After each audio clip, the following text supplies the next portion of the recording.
Assalamualaikum warahmatullahi wabarakatuh. Perkenalkan, nama saya Tata Sergina Tegar Pengbudi dengan NIM 123210192 dari program studi Teknik Sipil. Di sini saya akan menjelaskan eh, PPT saya tentang kejahatan komputer atau cybercrime. Ini menceritakan sebuah kasus CNA Finance. Oke. Next, kejahatan komputer. Apa sih itu kejahatan komputer? Jadi, kejahatan komputer adalah tindakan atau perbuatan ilegal yang menggunakan teknologi komputer dan jaringan internet untuk kejahatan.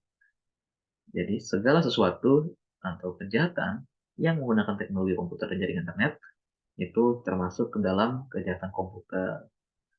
Berdasarkan UU ITE dan UU KUHP, kejahatan komputer terbagi menjadi dua jenis kelompok. Nah, kelompok pertama itu tentang kejahatan yang menargetkan internet komputer dan teknologi.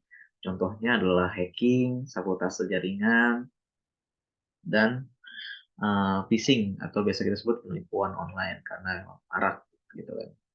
Lalu untuk kelompok kedua itu tentang konten ilegal. Konten ilegal itu adalah konten yang dirasa cukup sensitif seperti konten porno, judi, eh, dan provokasi, aksi provokasi yang bisa membuat riuh para netizen di Indonesia, kayak yang disebut konten ilegal. Oke, lanjut. Jadi ini adalah topik utamanya. Saya di sini ingin menjelaskan tentang sebuah kasus kejahatan komputer yang menyerang sebuah perusahaan besar bernama CNA Finance. Nah, CNA Finance Corp adalah salah satu perusahaan terbesar dari Amerika Serikat. CNA menyediakan produk dan layanan asuransi properti dan kecelakaan untuk bisnis dan profesional di Amerika Serikat, Kanada, Eropa, dan Asia.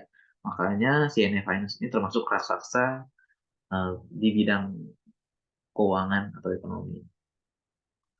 Lantas, CNA yang merupakan perusahaan raksasa, kenapa bisa tertembus atau bisa diretas? Jadi CNE itu diretas karena sistem dari CNE itu berhasil tembus dengan virus ransomware varian Phoenix CryptoLocker pada 21 Maret 2001 yang mengakibatkan akses sistem dan 15.000 perangkat yang telah terenkripsi diambil alih oleh Evil Corp. Nah, jadi kayak gini nih, ada di salah satu gambar CNE is currently experience a network disruption. Jadi CNE itu pada tanggal segitu diserang oleh Evil Corp. Evil Corp itu apa? Evil Corp adalah jaringan cybercrime asal Rusia yang menyerang CNE Finance. Evil Corp itu juga termasuk salah satu kelompok yang sangat jago dan lihai di dalam bidang cyber security ini. Jadi dia membuat berbagai virus lah untuk memperoleh keuntungan dengan mengambil berbagai data penting. Nah, langkah Evil Corp untuk dapat menembus sistem sebuah raksasa perusahaan besar, CNA Finance, itu dengan cara pada awalnya membuat pembaruan browser palsu yang dikirimkan kepada karyawan IT CNA melalui website yang sah, kemudian melakukan rekognisi dalam lingkungan IT CNA dengan menggunakan alat dan kredensial. Jadi kredensial itu adalah sertifikat, sertifikat yang sah. Jadi seolah-olah mereka benar orang profesional di bidangnya tentang cyber security dan membangun resistensi. Setelah itu, Evil Corp setelah mengetahui dan menganalisa lingkungan IT CNA-nya, menonaktifkan alat pemantauan dan keamanan, serta menghancurkan dan nonaktifkan beberapa cadangan CNA. Biasanya emang seperti itu. Ketika ada sebuah perangkat atau komputer jaringan yang disisipi virus, komputer itu biasanya mempunyai sebuah cadangan pribadi atau biasa kita sebut restore dan recovery. Jadi kemungkinan besar itu bisa balik. Nah, tapi ternyata data cadangannya itu juga dihancurkan oleh CNA atau dihapuskan. Kemudian, Evil Corp itu melakukan ekstraksi data dan memasukkan ransomware dalam sistem CNA yang akhirnya sistem CNA itu menjadi hak milik secara ilegal milik Evil Corp. Nah, jenis kejahatan yang dilakukan Evil Corp ini merupakan communication crime atau uh, kejahatan atau serangan yang dilakukan dengan menggunakan virus. Lanjut, itu dia kasusnya. Nah, dari serangan tersebut, CNE pun mengalami dampak. Dampak pertama itu tentang keuangan perusahaan jadi berkurang. Kenapa? Karena pada akhirnya ransomware yang ada di sistem CNE itu tidak bisa ditembus, apa tidak bisa diatasi oleh pihak yang berwenang. Dan akhirnya CNE diharuskan membayar 40 juta karena itu diberikan tawaran oleh Freeport, jadi kayak semacam ini kalau mau sistemnya balik ya bayar gitu. Jadi CNE membayar 40 juta dolar dan mengalami penonaktifan layanan. Jadi selama dalam range waktu kurang lebih seminggu, CNE itu lumpuh bisa dibilang atau tidak bisa berjalan pada semestinya. Nah, sehingga pendapatan karena hitungannya libur, sistemnya atau servernya libur, ya berarti kan nggak ada pendapatan kan, dan akhirnya keuangan menjadi turun. Nah, dampak kedua itu adalah kehilangan data. Data perusahaan penting seperti informasi yang bersifatnya privasi ya udah dicuri gitu, sudah diambil oleh Philcorp dan terblokir sistemnya gitu. Lalu yang ketiga itu potensi untuk diretas kembali itu sangat tinggi. Kenapa? Karena dengan melakukan sebuah tebusan 40 juta dolar itu kan merupakan angka yang sangat besar. Itu mungkin dari sudut pandang pelaku kejahatan cybercrime itu merupakan sebuah peluang besar karena ya kita coba aja bobol sistem CNE itu supaya kita bisa mendapatkan keuntungan. Nah, hal inilah yang akan terjadi ketika CNE tidak melakukan sebuah evaluasi terhadap sistemnya, sehingga ya mungkin bisa saja terulang kembali kasus ini. Gitu. Yang terakhir itu dampak yang terjadi pada CNE tentunya sebagai perusahaan di bidang ekonomi atau keuangan, tentu reputasi perusahaan menurun. Kenapa? Karena dengan biasanya kita kan kalau saya mau naruh di dalam sebuah perusahaan keuangan, tentu kita harus menilai sebuah kredibilitas atau safety-nya. Kenapa? Karena ya kita kan mau naruh uang atau kita mau mempercayakan uang kita dalam bentuk asuransi, tentu ya harus percaya gitu kan. Kalau enggak ya kasus-kasusnya seperti Jiwasraya yang terjadi di Indonesia kan kayak gitu.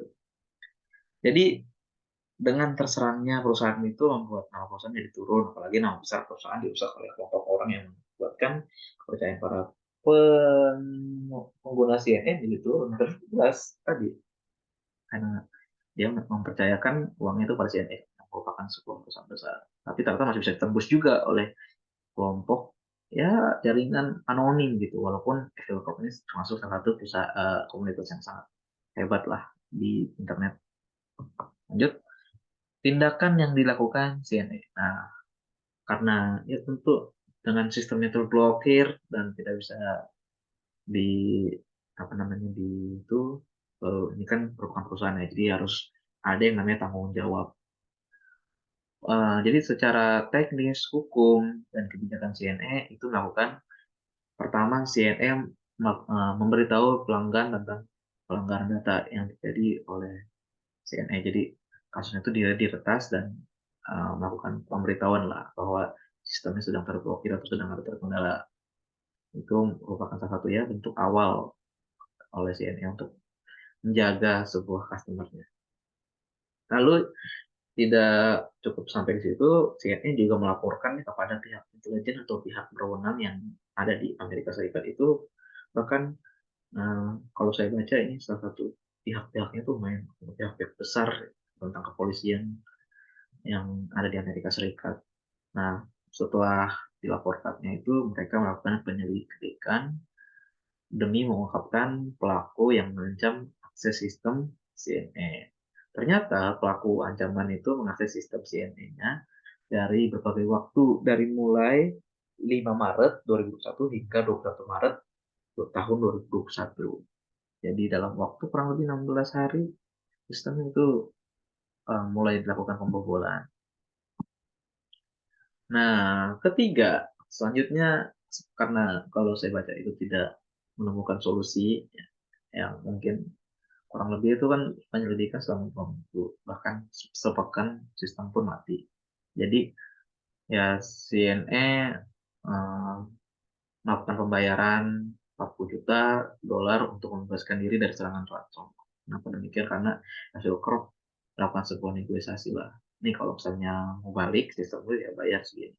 Walaupun kalau di berita 40 juta dolar itu adalah nilai yang ternyata lebih mungkin kepada level Corp tuh menawarkan nilai yang lebih rendah, tapi karena CNE tidak mau dan membuat kesal FTU Corp-nya ya akhirnya naik itu 40 juta dolar.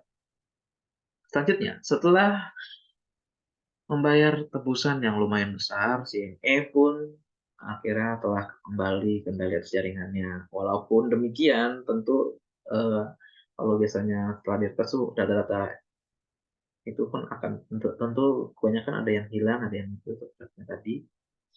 Lalu perusahaan yang berbasis Jago itu sudah bertugas kembali dan membayar tebusannya. Akhirnya dia melakukan pemulihan jaringan atau recovery dan harusnya sih melakukan evaluasi lah terhadap sistem jaringannya kenapa bisa terjadi tersebut dan melakukan pencegahan agar di masa depan tidak terjadi hal yang sedemikian. Lanjut ya. Nah, kebijakan yang dilakukan CNL demi menjaga sebuah reputasinya demi pelanggannya itu ada perlindungan pelanggan. Jadi CNE menawarkan 24 bulan atau 2 tahun pemantauan kredit gratis dan layanan perlindungan penipuan. Jadi takutnya terjadi penipuan atau berita-berita juga itu. Sehingga kepada pelanggan melalui Experian. Itu ada program dari CNE. Nah, yang keenam itu adalah hotline bebas pulsa. Jadi bebaslah menelpon CNE tentang kejadian tersebut tuh, untuk dihubungi jika ada pertanyaan mengenai insiden tersebut ya karena kan tadi kepercayaan demi meningkatkan kepercayaan kembali atau membangun kembali kepercayaan maka CNN menawarkan program tersebut akhirnya ya bisa kembali lagi bangkit lah. Oke, habis.